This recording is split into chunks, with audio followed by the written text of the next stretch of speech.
Welcome back to another Film Geek movie review.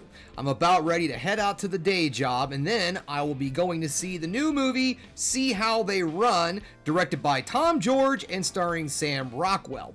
This is a period murder mystery comedy, it's a mouthful, I know, that takes place in the 1950s London. And I'm really looking forward to this movie. The trailer looks hysterical. Adrian Brody plays the guy who gets murdered. It's in the trailer, so I'm not ruining anything for you.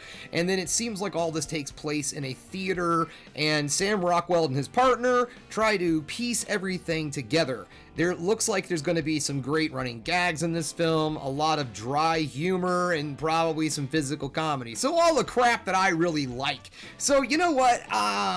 I need to get going here. The old day job's awaiting, and then I am off to see How They Run.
Welcome back. Just getting home from checking out the movie See How They Run. And out the gate, guys, I'm just going to say this was a fun, enjoyable little film. This movie doesn't push boundaries, it doesn't break any rules, it doesn't do anything crazy or mind-boggling. This is a very simple, to-the-point murder mystery with comedy elements thrown in there. Okay, so I'm going to start off with the positives of the film, and then I'm going to work into the very few negatives I have on this movie. The first thing I want to talk about is the performances. Sam Rockwell delivers a very solid performance as the main inspector in this film, but the character, or the person I would like to talk about, plays the character in the film, his sidekick, or his partner, I guess you would say, and that is Saoirse Ronan. She is outstanding in this film, and I'm sorry if I mispronounce your first name. Saoirse Ronan. She plays the constable that tags along with him, and she plays a police officer that's just learning the ropes. She's younger, she's trying to learn how to be a cop, so she's tagged along with the inspector to kind of learn the ropes. He unfortunately doesn't really want a partner dragging him down a little too much, and you know, it kind of leans into that cliche. And that's one of the things that the movie also excels at, is it likes to take cliches and exploit them, not really turn them on its side or do anything else. They literally kind of throw murder mystery tropes in your face throughout the entire thing. The film has a bit of meta to it, which I do enjoy, and like I said, the comedy in this film, it does land. There's a lot of great, I would say, chuckle moments. Not necessarily belly, gut-busting laughter, but a lot of ha-has. You're going to find that in this film. There's a lot of really good dry humor. There's a lot of, well, I wouldn't say a lot. There's a reasonable amount of fun, physical humor. This movie does rely upon its wit and cleverness. Now, that brings me to my negatives. The wit and the cleverness. It tries to be a bit more clever than it really is, and it does drag the film down a little bit. The murder mystery in this movie is not that complicated, and you don't really get that, oh, I see, kind of moment in the movie. When it does kind of all come together, you're not necessarily blown away, but you don't necessarily, have it figured out. So that's good. It's not like it gives itself away, it just seems kind of anticlimactic when they get there. The thing that this movie does excel at is the story and getting you from point A to point B. The pacing in this film is really good.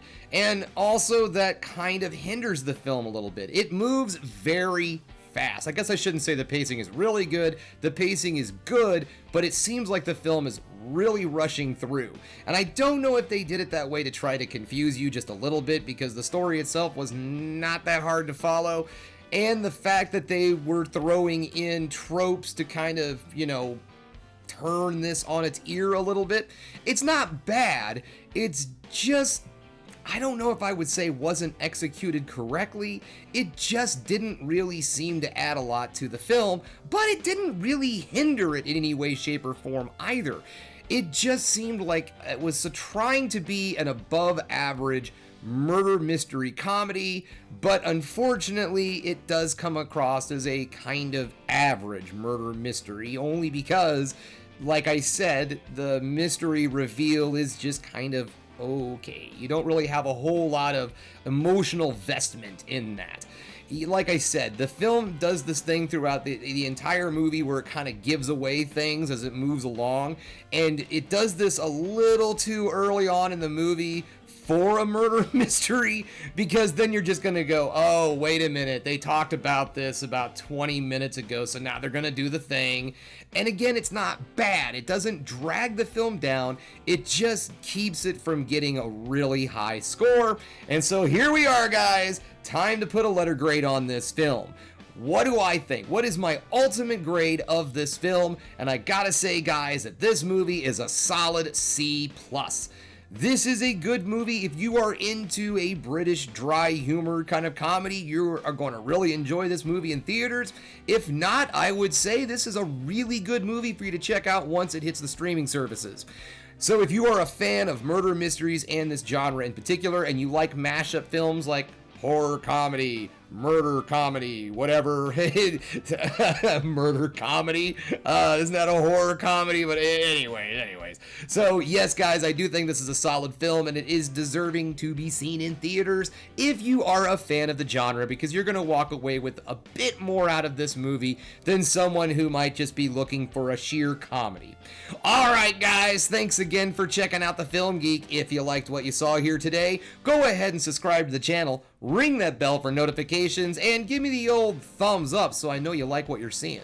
And if there's one more thing you could do, folks, that is keep watching movies, because it seems like I'm gonna.